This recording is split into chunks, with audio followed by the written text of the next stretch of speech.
Hi hello నమస్తే welcome to our channel. ఈ రోజు ప్రస్తుతం మనతో పాటు numerologist, happiness coach, money power expert Harni Vinukonda గారు ఉన్నారు. వారితో మాట్లాడేద్దాం. నమస్తే మ్యామ్. నమస్తే. ఓకే మ్యామ్, ఇంతకు ముందు వీడియోలో లా ఆఫ్ అట్రాక్షన్ అంటే ఏంటి దాని గురించి తెలుసుకున్నాము. మరి ఇప్పుడు లా ఆఫ్ అట్రాక్షన్లో అసలు ఎన్ని పద్ధతులు ఉన్నాయి, ఎలా వాడొచ్చో ఒకసారి తెలియచేయండి. లా ఆఫ్ అట్రాక్షన్‌కొచ్చేసరికి మనకి చాలా పద్ధతులున్నాయి. అంటే లా ఆఫ్ అట్రాక్షన్ అనగానే ఏమనుకుంటారంటే ఇలా అనేస్తే మనకి పల్లెల్లో పెట్టి అన్నీ ఇచ్చేస్తాడు భగవంతుడు.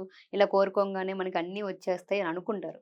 కానీ లా ఆఫ్ అట్రాక్షన్ వచ్చేసరికి యూనివర్సల్ కాన్సెప్ట్‌లో ఫస్ట్ ముందు వన్నెస్‌కి రావాలి. ఓకే.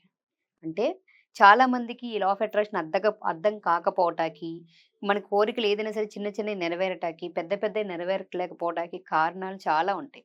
అందులో ఏంటంటే, మనం ఫస్ట్ నుంచి కూడా చిన్నప్పటి నుంచి భగవంతుడిని 33,000,00,00,000 అంటే అనేక రూపాలుగా ఉన్న భగవంతుడిని మనం చూసాం. ఒక్కొక్కళ్ళకి ఒక్కో దేవుడంటే ఇష్టం.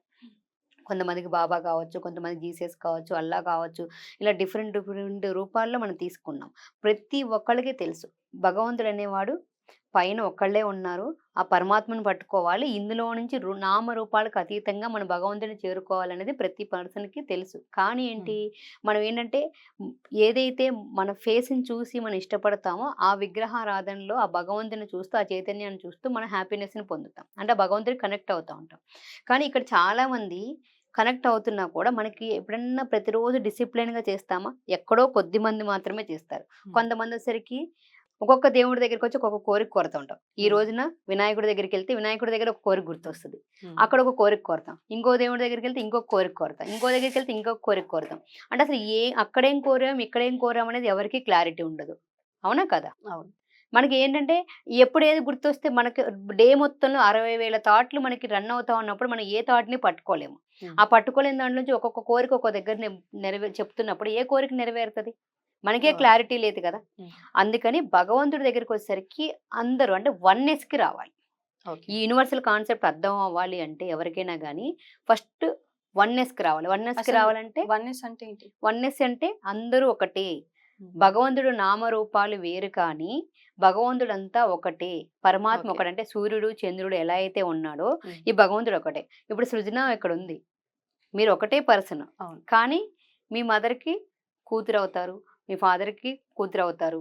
అలాగే మీ హస్బెండ్‌కి వైఫ్ అవుతారు. మీ బ్రదర్‌కి సిస్టర్ అవుతారు.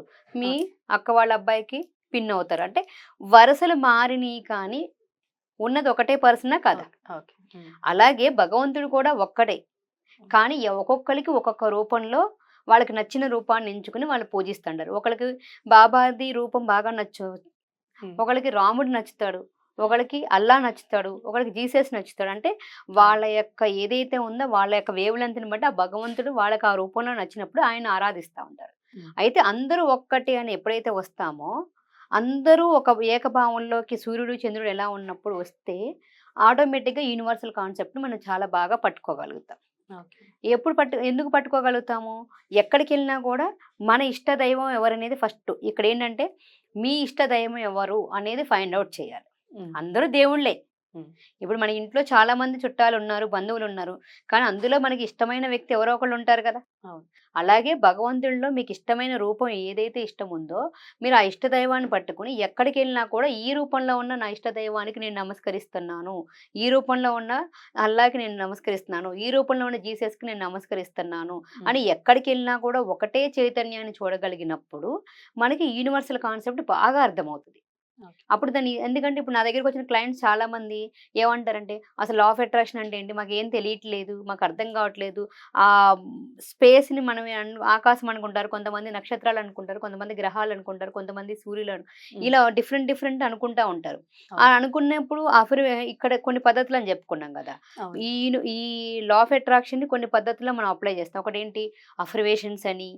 హ్మ్. అఫర్మేషన్స్ అంటే మనకున్న కోరికని ఎలా రాయాలి? ఏం చేయాలి? ఒక పద్ధతిలో దాన్ని ఒక సెంటెన్స్ ఫార్మేషన్ చేసి దానికి అఫర్మేషన్ రూపంలో పెడతాము. ఓకే. అంటే దాని సంకల్పాలు అంటాం మనం. హ్మ్. ఆ సంకల్పాలు ఎలా నెరవేరాలి? మన కోరికని సంకల్పమే అంటాం గదా! అవును. ఆ కోరికలు ఎలా నెరవేరాక దానికి ఒక సెంటెన్స్ ఫార్మేషన్ ఇస్తాం. దాన్ని అఫర్మేషన్స్ అంటాం. అలాగే దాన్ని మనం ఊహించడం విజువలైజేషన్ అని కొన్ని టెక్నిక్స్, మేనిఫెస్టేషన్ టెక్నిక్స్ కొన్ని, దాంట్లో ఇలా డిఫరెంట్ డిఫరెంట్ మెడిటేషన్ ద్వారా కొన్ని ఇలా ఓకే. చాలా పద్ధతులుంటాయి. ఈ లా హ్మ్. ఆఫ్ అట్రాక్షన్ వచ్చేసి కొంతమంది అఫర్మేషన్ ద్వారా చేస్తాము. దాన్ని విజువలైజేషన్ ద్వారా చేస్తాము. కొన్ని టెక్నిక్స్ ద్వారా మన జీవితంలో ఈ లా ఆఫ్ అట్రాక్షన్ అప్లై చేస్తాము. ఓకే. ఇదంతా కూడా దేని కిందకి వస్తుంది? యూనివర్సల్ కాన్సెప్ట్ కిందకే వస్తుంది. ఓకే. అందులో వాటర్ టెక్నిక్ ఉంటుంది, ఇలా డిఫరెంట్ టెక్నిక్స్, 355 టెక్నిక్ అని, 333 టెక్నిక్స్ అని. అంటే మన కోరికని ఎంత త్వరగా నెరవేర్చుకోవాలంటే ఆ కోరిక సంబంధించి మనం ఎంత సాధన చేస్తే అంత బాగా ఈ కోరికను నెరవేర్చుకోగలుగుతాం ఏదైనా కానీ. ఓకే. ఇలా నెరవేరాలంటే ఫస్ట్ ఆ గాడ్ ఏదైతే ఆ వన్నెస్కి వచ్చామో అప్పుడు మనం ఈజీగా ఏదైనా ఈ విశ్వ చైతన్యంలో మొత్తం అంతా కూడా పదార్థం బ్రహ్మ పదార్థమే, ఆ భగవంతుడంతా కూడా ఒక్కటే, నాలోనే ఉన్నది ఒకటే, ఈ విశ్వంలో ఉన్నది ఒకటే, ఆ భగవంతుడిలోనూ ఉన్నది ఒకటే. ఈ చైతన్యాన్ని మనం పట్టుకోగలిగినప్పుడు మనం ఈజీగా దానికి వెళ్ళగలుగుతాం. ఇదంతా అర్థం కాక ఏమవుతుందంటే ఇవన్నీ కూడా మనం వీడియోలో సబ్జెక్ట్ చెప్పలేము. క్లాసెస్కి వచ్చినప్పుడు ఏంటంటే దాన్ని వివరంగా మనం ఆ కాన్సెప్ట్ని మనం ఎక్స్ప్లెయిన్ చేయటాక అవుతుంది వాళ్ళకి. ఓకే. మళ్ళీ లేదంటే మనం 1-to-1 సెషన్లో వచ్చినప్పుడు వాళ్ళకి చెప్పగలుగుతాం. అప్పుడు ఆ వచ్చినప్పుడు ఏంటంటే కొంతమంది యాక్సెప్ట్ చేయలేరు. అంటే భగవంతుని పట్టుకో ఇలా చేయండి అంటే కూడా మన మనసు ఎటంటే అటు పోతా ఉంటుంది. దాన్ని ఒక దగ్గర కూర్చోపెట్టాలంటే చాలా కష్టం కదా. అందుకని దాన్ని చేయలేం కాబట్టి ఈ అఫర్మేషన్కి రావాలి, ఈ కాన్సెప్ట్ అర్థం కావాలంటే వన్నెస్కి వచ్చిన తర్వాత ఎక్కడ చూసినా కూడా మీ ఇష్ట దైవాన్ని చూడటం మనం అలవాటు చేసుకుని డే టు డే లైఫ్లో మనం దీన్ని ఇంప్లిమెంట్ చేసుకోవాలి.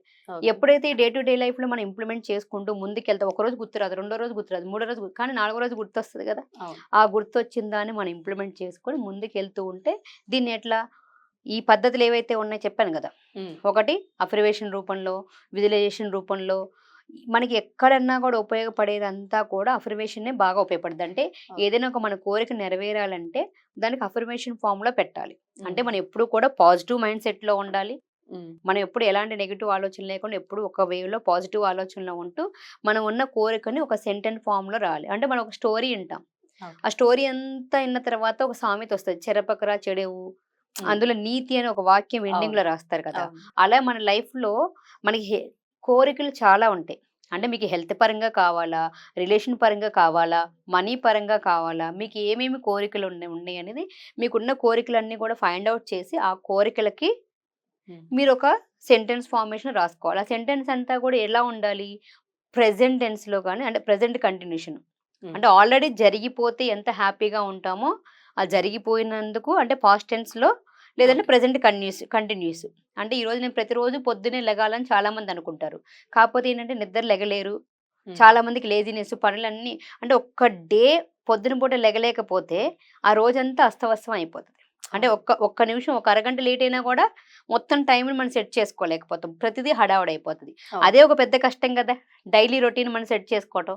ఆ డైలీ రొటీన్ సెట్ చేసుకోలేకపోవటాన్ని ఒక అఫర్మేషన్ ఫామ్లో పెట్టుకున్నాం అనుకో, నేను ప్రతిరోజు కూడా ఉదయం 3:30 నుంచి 4 మధ్యలో లేస్తున్నాను, ప్రతిరోజు ఎర్లీ మార్నింగ్ నిద్ర లేస్తున్నాను, నా పనులన్నీ కూడా సకాలంలో చాలా సంతోషంగా నేను పూర్తి చేయగలుగుతున్నాను అనే అఫర్మేషన్ ఫామ్లో మనం పెట్టినప్పుడు ఏమవుతుంది, దీనికి ఇలా సెంటెన్స్ రాసుకోవాలి. ఆల్రెడీ దాన్ని అయిపోతే ఎంత సంతోషంగా ఉన్నామో అంత సంతోషంగా ఇది ప్రతిరోజు చేయాల్సిన పని. ఓకే, అందుకే నేను ప్రతిరోజు చేస్తున్నాను, చేశాను అనే పాయింట్ ఆఫ్ వ్యూ. అంతేగాని చేస్తాను అని మనం ఎప్పుడు కూడా. చాలా బాగా చెప్పారు ma'am. Thank you so much. Thank you.